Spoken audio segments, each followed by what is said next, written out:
మిత్రులారా, ఈరోజు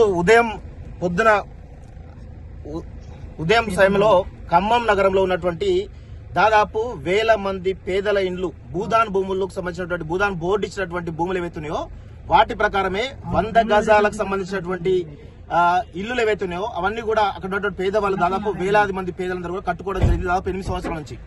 ఈరోజు మేము అక్కడికి ఈరోజు పొద్దున అక్కడ ఉన్నటువంటి స్థానికంగా ఉన్నటువంటి మంత్రి తుమ్మల నాగేశ్వరరావు గాని, పొంగులేటి శ్రీనివాసరెడ్డి గాని వీళ్ళందరూ కలిసి అక్కడ భూదాన్ భూములు ఏవైతున్నాయో వాటన్నింటినీ కూడా అక్కడ పేద ప్రజలు ఎవరైతే ఉన్నారో వాళ్లను కంప్లీట్ గా ఆ ఇళ్లను కూల్చివేసినటువంటి సంఘటన గురించి మేము రిపోర్ట్ చేయడానికి వెళ్తుంటే పోలీసులు మమ్మల్ని అడ్డుకొని నకరికల దగ్గర అరెస్ట్ చేయడం జరిగింది. సో దయచేసి తెలంగాణ సమాజమా గమనించండి, రేవంత్ రెడ్డి ప్రభుత్వం ఎంత దుర్మార్గంగా వ్యవహరిస్తుందో ఒక్కసారి గమనించాల్సిందిగా మేమైతే కోరుతా ఉన్నాం. సో మమ్మల్ని ఎక్కడికి తీసుకెళ్తున్నారో కూడా తెలియని పరిస్థితి కనబడతా ఉంది. మొత్తానికైతే toll gate Nakrekal toll gate నుంచి ఎక్కడికో తీసుకెళ్తున్నట్టుగా అయితే తెలుస్తా ఉంది. దయచేసి తెలంగాణ సమాజం మొత్తం కూడా దీనిపైన గమనించాలని చెప్పేసి మేము కోరుతా ఉన్నాం. Thank you.